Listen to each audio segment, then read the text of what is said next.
Before I begin, I just want to thank SuperSaf for tweeting out all the information regarding the Apple event. This video would have not been possible without you. Thank you so much, SuperSaf, for tweeting out all the information. And let's just jump right in. What's up, guys? Welcome back to another episode of Space Techno X.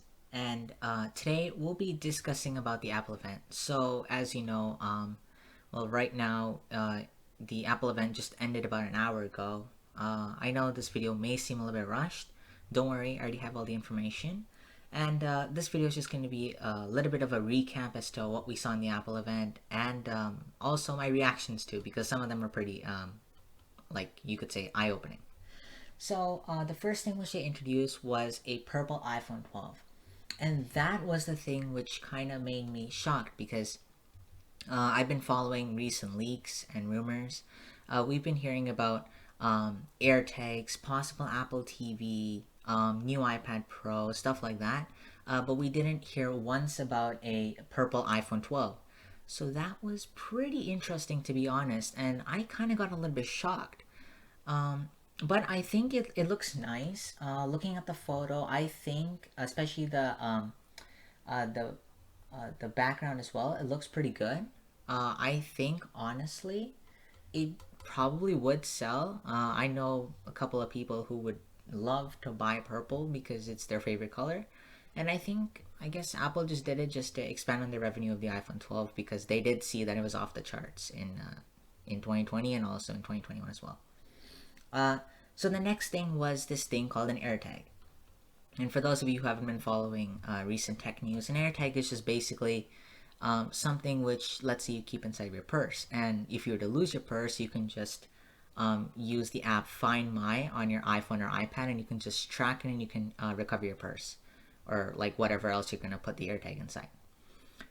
So basically, this is powered by the U1 chip, and it has an IP67 water resistance. It also has a built-in speaker, so if you ever want to ping it, you can hear it. Um, and it also has precision finding using the Find My network. And it has over a year of battery life, which is actually pretty impressive. I know that if I were to buy these AirTags, I would definitely want to have a very long battery life. Like I don't want to have to charge it up every other day. Um, and and it starts from $29, or you can get a 4 pack for $99. So the next thing which was unveiled was the Apple TV 4K. So we were expecting AirTags and Apple TV 4K for quite some time, but this one was pretty interesting because the Siri remote was completely redesigned.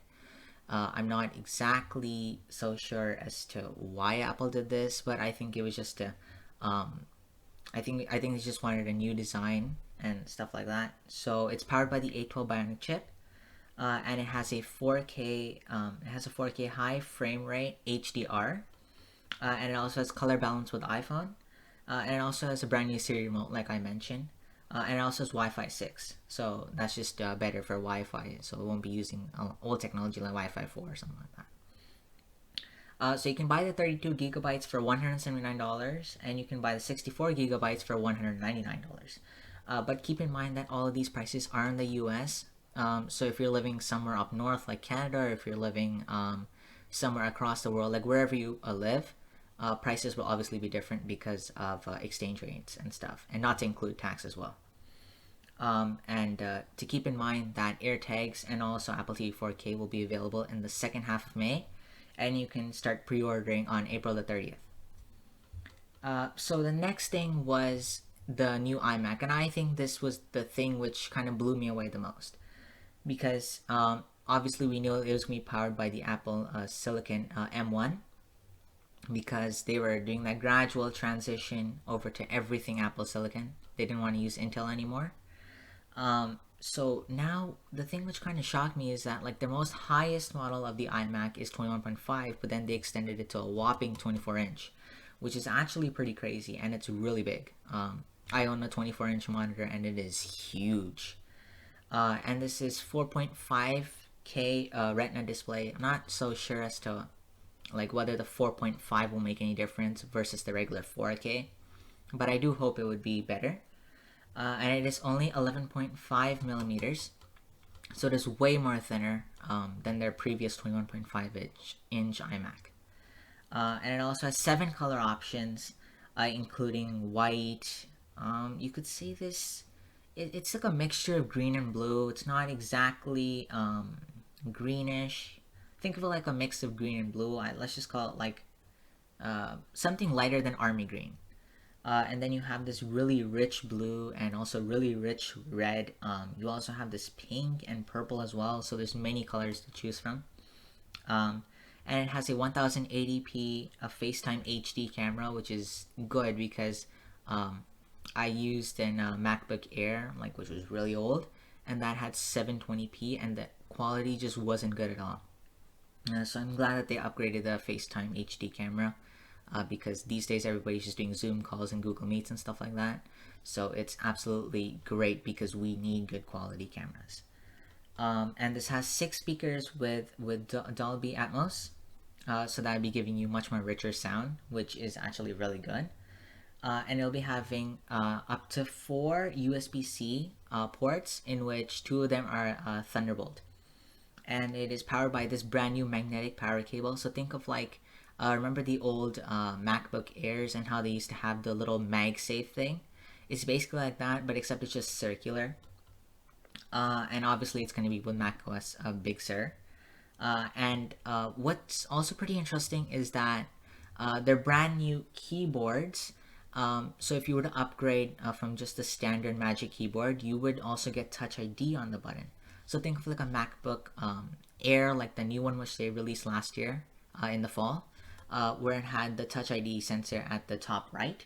It's basically just the same thing, and it's really cool, and I think it's really good because it's the first time which they're ever doing this on an iMac. So it'll be pretty interesting to see as to how people will react to this. And it's starting from $12.99 US, and it will be available in the second half of May 2021. And obviously, you can order this on April the 30th. So the next one and the final product was the M1 iPad Pro. This was kind of interesting. I'd expect like A14X or something like that, but they switched over to M1, which is pretty interesting to be honest, because I know that in iPhones and iPads they use their A series chips, but instead they're doing their M1 silicone chips, which was pretty interesting. So this features a 12.9 liquid retina XDR display on the higher 12.9-inch iPad Pro, which will obviously be more expensive, but in the 11-inch it does not feature that.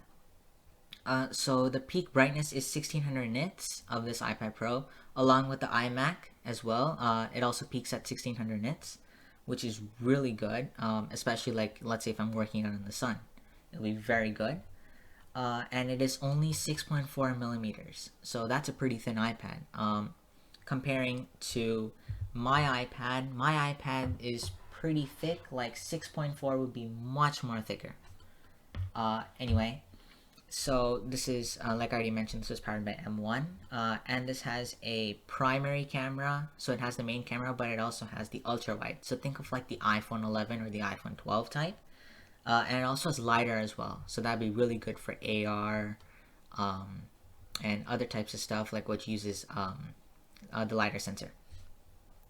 So what's also really interesting is that if you're going to be buying the cellular model of the iPad Pro, you'll be getting 5G support, which is really interesting. I did not see that coming at all. Like I've been following the rumors like I already mentioned before, and I did not see this coming at all. And obviously like the previous iPad Pro 4th generation, it also comes with USB-C with Thunderbolt this time. So that's pretty interesting because Thunderbolt is only on the MacBook, but this time they've also shifted it over to the iPad as well. And this has up to 2 terabytes of storage. 2 terabytes. That's like double the size of my laptop, which currently only has 1 terabyte. And I haven't even filled up half of it. So it's absolutely crazy. Like you're probably not gonna need 2 terabytes, but if you're doing like, let's say 10 gigabyte video files or whatever, like something which is super heavy, then this is the perfect iPad to get. And if you want to do it on the go as well. And this also has up to 16 gigabytes of RAM.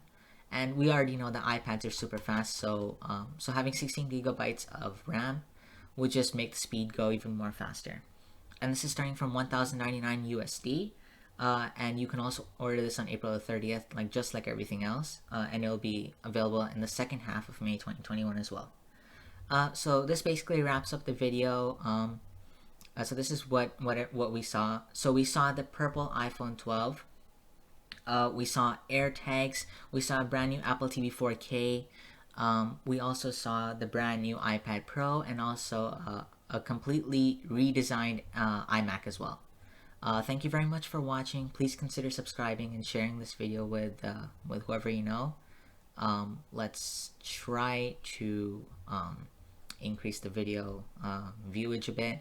And I see that almost half of you aren't subscribed, so please once again consider subscribing and also leaving a like as well. Thank you so much for watching, and I will catch you in the next one.